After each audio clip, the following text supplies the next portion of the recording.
Kubo bonke abaprofeti nje abakhona noma abafundisi abakhona, angicabanga ukuthi ukhona osamele igama likaJehova njengoba kwenza umprofeti Izashembe. Ehlabelelweni zonke ezayibhala umprofeti Izashembe lalingasali igama likaJehova. Umprofeti Izashembe ufundise ngoJehova impilo yakhe yonke kwaze kwabe yadlula emhlabeni. Noma kuhambe kwahamba base beyishintsha lento beyiphendukezela, beyitolika ngenye indlela bethi umprofeti Izashembe kwakuyena uNkulunkulu noma kwakuyena uJehova. Kanjalo futhi ngisho uJesu uqobo wathi ethunywa uJehova bashintsha abantu bathi uyena uNkulunkulu. Kithina-ke akwenzanga umqondo ukuthi kwenza kanjani ukuthi umuntu ethesha ukuthi uthunywe ubaba, ethi esho ukuthi uthunywe uyise, kodwa manje abantu futhi bese beyashintsha bethi uyena loyo yise loyo. Kithina kwakhamba umqondo lo.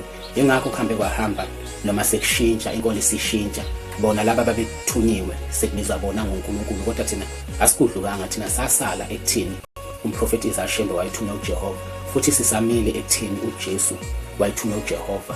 Asikaze sigudluke futhi akaze sithatheke ekuthini ibona babe uNkulunkulu njengoba abantu bagcina sebechaza kanjalo.